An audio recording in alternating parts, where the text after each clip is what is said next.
Pregnancy हर एक महिला के लाइफ में एक क्रिटिकल टाइम है। इस दौरान हर एक गर्भवती महिला को अपने स्वास्थ्य ही नहीं, अपने बच्चे के बारे में भी ध्यान रखना पड़ता है। अभी तक आपने आयरन, कैल्शियम, बहुत सारे प्रीनेटल विटामिन्स ले लिया, बट एक विटामिन ऐसा है जिसका ध्यान आप लोग रखते नहीं हो। बहुत सारे हॉस्पिटल्स में उसके बारे में आप लोगों को एजुकेट भी नहीं किया जाता है। तो आज हम बात करेंगे विटामिन डी का रोल प्रेगनेंसी में क्या है। अगर आप उसको नहीं लेते हो तो क्या क्या हो सकता है, विटामिन डी डेफिशिएंसी अगर बॉडी में प्रेगनेंसी के दौरान होगा तो क्या क्या हो सकता है, और उससे आप कैसे बचें। आइए स्टार्ट करते हैं।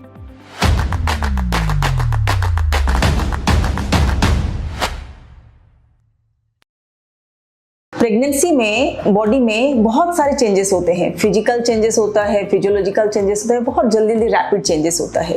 इस दौरान आपको आपके जो नीड के हिसाब से आपको बॉडी में सप्लीमेंट प्रोवाइड होना चाहिए। विटामिन डी अगर प्रेगनेंसी में डेफिसिट होता है तो ये बहुत रिस्की हो सकता है। अगर विटामिन डी एक ऐसा चीज है जिसका बहुत सारे अलग अलग रोल हैं हमारे बॉडी में, और प्रेगनेंसी में इसका इंपॉर्टेंस बढ़ जाता है। विटामिन डी के डेफिशिएंसी के बारे में जानने से पहले आइए जानते हैं विटामिन डी के बारे में। विटामिन डी जो है दो फॉर्म में अवेलेबल है, D2 एंड D3। D3 जो है ह्यूमन बॉडी में बनता है। कैसे बनता है? जब सनलाइट एक्सपोजर होता है, यूवी लाइट जब हमारे स्किन में पड़ता है तो स्किन में जो कोलेस्ट्रॉल से हमारा स्किन में विटामिन डी का फॉर्मेशन होता है। बट जो विटामिन डी जो स्किन में प्रोड्यूस होता है वो एक्टिव फॉर्म नहीं होता, वो जब किडनी में जाके वो उसका एक्टिवेशन होता है, और एक्टिव होने के बाद विटामिन डी उसका जो बॉडी का जो रोल है, जो फंक्शंस है, वो सारा कर पाता है। तो विटामिन डी का रोल क्या है, बॉडी में क्या क्या कर पाता है एक्टिव होके? पहला तो जो है वो कैल्शियम और फास्फोरस का एब्जॉर्प्शन को इंटेस्टाइन से बढ़ाता है, और यूरिनरी रीअब्जॉर्प्शन को भी बढ़ाता है।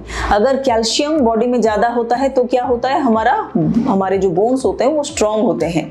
तो एक तो आपका जो बोन मेटाबॉलिज्म में वो हेल्प करता है। सेकंड जो है वो हमारे इम्यून सिस्टम को स्ट्रांग बनाता है।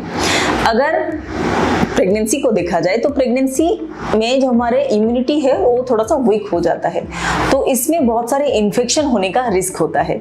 अगर आपके बॉडी में sufficient amount of vitamin D है तो आपको इन्फेक्शन होने का चांसेस कम होता है। तो ये तो हो गया इम्यून सिस्टम के ऊपर role.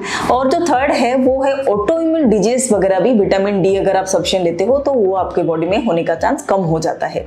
Auto immune disease like rheumatoid arthritis हो गया, डायबिटीज हो गया, थायराइड डिसऑर्डर हो गया, तो ये सारे इश्यू जो भी हैं वो विटामिन डी अगर एडिक्वेट होगा तो आपके बॉडी में कम होगा।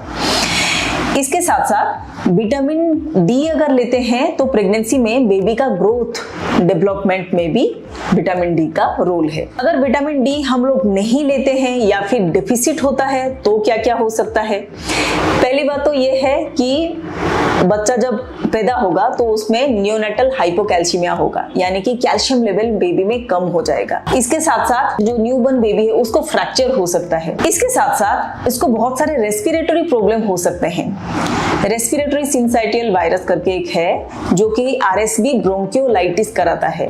तो ये जो है रेस्पिरेटरी डिसऑर्डर सारे अगर विटामिन डी डेफिशिएंसी हुआ तो ये सारे बहुत हो सकता है। और भी ऐसे पाया गया है कि विटामिन डी अगर आपका डेफिसिट हो रहा है तो डिलीवरी के बाद बच्चे का ग्रोथ प्रॉपर्ली नहीं हो पाता है। डिलीवरी के बाद तो ग्रोथ नहीं हो पाता है, जब माँ के पेट में जब बच्चा होता है तो उसका भी ग्रोथ नहीं हो पाता है। तो क्या होता है, आपको लो बर्थ वेट बेबी होगा, डिलीवरी के बाद ग्रोथ ठीक से नहीं हो पाएगा।